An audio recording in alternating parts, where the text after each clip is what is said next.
আপনি যদি ওয়াইফকে সময় না দেন, ঘোরাতে না নিয়ে যান, কিছু খাবার কিনে না দেন, গিফট না দেন, প্রপারলি টাইম না দেন, এটার জন্য কিয়ামতের দিন আপনাকে প্রচণ্ড পরিমাণে হিসাবের কাঠগড়ায় দাঁড়িয়ে হিসাব দিতে হবে। কেন দেওয়া লাগবে?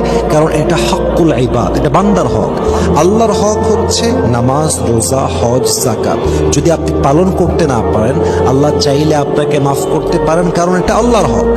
কিন্তু বান্দার হক যদি বান্দা নষ্ট করে ফেলে, যতক্ষণ পর্যন্ত ওই বান্দা মাফ না করে, ওই অন্যায়টা মাফ হয় না। অতএব আপনি যদি আপনার ওয়াইফকে সময় দেন, আপনার ইবাদত কবুল হবে, আপনার ইবাদতের মান থাকবে। অথবা যদি সময় না দেন, ইবাদত করবেন একদিকে, হক নষ্ট করবেন আর একদিকে, এটা প্লাস মাইনাস হয়ে যাবে। কবরে গিয়ে দেখবেন সব আমল আটকে গেছে। কারণটা কি? কারণ আপনি আপনার ওয়াইফের হক নষ্ট করেছেন।